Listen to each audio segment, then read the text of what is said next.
बिस्मिल्लाहिर्रहमानिर्रहीम। अस्सलाम वालेकुम। गुज़श्ता वीडियो में हमने बात की थी कि हज़रत अबू बकर सिद्दीक़ को ख़लीफ़ा बनने के बाद किन किन मुश्किलात का सामना था। इस वीडियो में हम जानने की कोशिश करेंगे कि हज़रत अबू बकर सिद्दीक़ रज़ियल्लाहु ताला अन्हु ने इन मुश्किलात पर किस तरह से काबू पाया और किस तरह से एक कामयाब खिलाफत की। सबसे पहले तो हम बात करेंगे जो फितना इर्तिदाद के बारे में कि जो लोग नबी करीम सल्लल्लाहु अलैहि वसल्लम के वसाल के बाद कमज़ोर ईमान होने की वजह से इस्लाम से फिर रहे थे और वापस अपने मुशरिकाना दीन की तरफ जा रहे थे, इन लोगों को किस तरह से रोका गया। इन लोगों को रोकने के लिए मुसलमानों का एक रोब और दबदबा होना बहुत ज़रूरी था, जिसके लिए हज़रत उसामा बिन ज़ैद का जो लश्कर था, जो नबी करीम सल्लल्लाहु अलैहि वसल्लम की बीमारी की वजह से रुक गया था और रवाना नहीं हुआ था। हज़रत अबू बकर सिद्दीक़ ने सबसे पहले ये काम किया कि इस लश्कर को रवाना किया ताकि वो शामी फ़ौजों का सामना करे और शामी फ़ौजों को मज़ीद जो इस्लामी रियासत है उसकी हदूद के अंदर दाखिल होने की हिम्मत ना हो। लिहाजा हज़रत अबू बकर सिद्दीक़ ने उस हज़रत उसामा के लश्कर को जब रवाना किया तो ये लश्कर शामी फ़ौजों के साथ टकराया और टकराने के बाद फ़तह से हमकिनार हुआ और बेशबहा माल गनीमत हासिल किया, जंग कैदी हासिल किए। और इस लश्कर की कामयाबी से लौटने के बाद जो इर्द गिर्द के इलाके थे जो मुस्लिम रियासतों के अंदर थे और जो फितना इर्तिदाद में मुब्तला थे, इस्लाम को छोड़कर वापस अपने मुशरिकाना दीन की तरफ लौट रहे थे, उन लोगों पर एक रोब व दबदबा कायम हो गया और उन लोगों को एक वार्निंग दे दी गई कि अगर आप लोग मुसलमानों के ख़िलाफ़ खड़े होंगे और इस्लाम को छोड़कर मुर्तद होंगे तो आपके ख़िलाफ़ भी इसी तरह इक़दामात उठाए जाएंगे और ऐसा शख्स जो मुर्तद हो जाएगा उसको कत्ल कर दिया जाएगा। लिहाजा हज़रत उसामा के लश्कर के अलावा हज़रत अबू बकर सिद्दीक़ ने अपने दस्ते भेजे जो कि इस तरह के लोगों को सरकोबी करने के लिए रवाना हुए थे और जो लोग भी इस बीमारी में मुब्तला थे, फितना इर्तिदाद में मुब्तला थे, वो चौकस हो गए और उनको पता चल गया कि उनको इसी तरह से आज़ाद नहीं छोड़ दिया जाएगा बल्कि उनका बहुत बुरा अंजाम होने वाला है। लिहाजा इन लोगों को अंजाम देने के बाद लोग संभल गए और इस जो शोरिश में कमी वाक़या हो गई और हालात जो है वो कंट्रोल में आने लग गए। इसके अलावा हम बात करेंगे नबूवत के दावेदारों की, तो उनमें शामिल थे तलीहा बिन खुवैलिद, मुसैलमा कज़्ज़ाब, असवद अंसी, सज्जाह बिन हारिस। तो इन लोगों के लिए भी हज़रत अबू बकर सिद्दीक़ ने इक़दामात किए और झूठे दीगर अंबिया जो उठने वाले थे उनका सद्देबाब किया गया।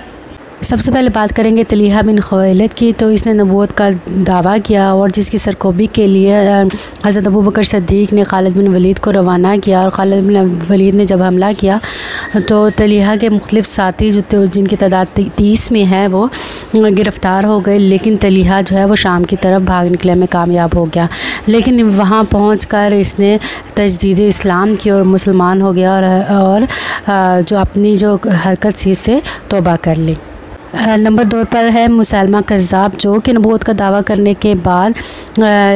यमामा के इलाके पर कब्ज़ा करना चाहता था। तो हज़रत अबू बकर सिद्दीक़ रज़ियल्लाहु ताला अन्हु ने इसकी सरकोबी के लिए हज़रत खालिद बिन वलीद, हज़रत शर्जील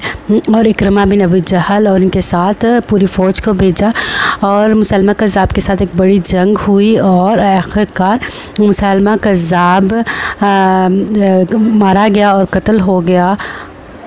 लेकिन इस जंग के दौरान जो है 1200 मुसलमान शहीद हो गए जो कि हफ़ाज़ कुरान थे। नंबर 3 पर है असवद अंसी। असवद अंसी भी नबूवत का दावा करने के बाद अपनी हुकूमत कायम करना चाहता था। हज़रत अबू बकर सिद्दीक़ के ज़माने में इसकी जो क़ुव्वत है वो बढ़ रही थी, लेकिन इसको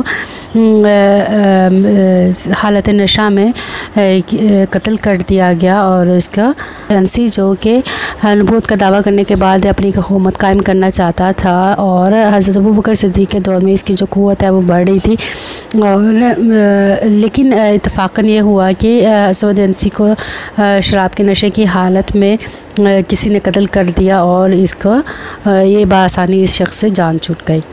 नंबर 4 पर एक ख़ातून सजा बिन हारिस है जिनके नबूवत का दावा किया और लोग जोक इसके पैरोकार बनने लगे और मुसैलमा कज़्ज़ाब से इसने शादी भी कर ली ताकि इसकी क़ुव्वत को इसकी जो अफरादी क़ुव्वत है वो बढ़ जाए। मुसैलमा कज़्ज़ाब के कत्ल के बाद हज़रत खालिद बिन वलीद ने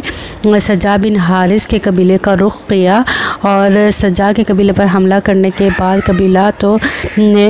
मुती हो गया और हज़रत खालिद बिन वलीद से माफ़ी मांग ली, लेकिन सजा जो है वहाँ से भाग निकली और कुछ दिनों के बाद वफ़ात पा गई। नंबर 3 पर जो सबसे बड़ा मसला था वो मुनकरीन ज़कात का था। ऐसे अफराद जो भी कमज़ोर ईमान के हामिल थे, नबी करीम सल्लल्लाहु अलैहि वसल्लम के बाद उन्होंने ज़कात देने से इनकार कर दिया। वो इस्लाम पर तो कायम रहे लेकिन ज़कात से इनकार करने लगे। हज़रत उमर रज़ियल्लाहु तआला अन्हु की राय ये थी कि ऐसे लोगों के साथ सख्ती ना बढ़ती जाए, लेकिन हज़रत अबू बकर सिद्दीक़ की ये राय थी कि ऐसे लोगों को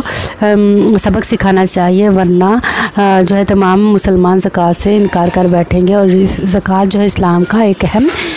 रुकन है 5 अरकान में से। लिहाजा हज़रत अबू बकर सिद्दीक़ ने ऐसे लोगों का डटकर मुकाबला किया और इनको तलवार के ज़रिए मुती किया कि वो ज़कात अदा करें। लिहाजा ऐसे लोगों को ये फितना आगाज़ में ही इन लोगों के साथ सख्ती बरत कर इनको मुती किया गया और ये ज़कात देने पर राज़ी हो गए और तो वह नौकरहन हज़रत अबू बकर सिद्दीक़ की बारगाह में हाज़िर होकर ख़ुद ज़कात पेश की और एतराफ़ कर लिया कि वो गलती पर थे। अगली वीडियो में हम बात करने वाले हैं कुरान पाक की जमा और तदवीन के बारे में, क्या इक़दाम जो हज़रत अबू बकर सिद्दीक़ ने किए थे। उम्मीद है आपको आज की वीडियो पसंद आएगी। इसको लाइक और शेयर ज़रूर कीजिएगा, चैनल को सब्सक्राइब कीजिएगा। अगली वीडियो तक का अल्लाह हाफ़िज़।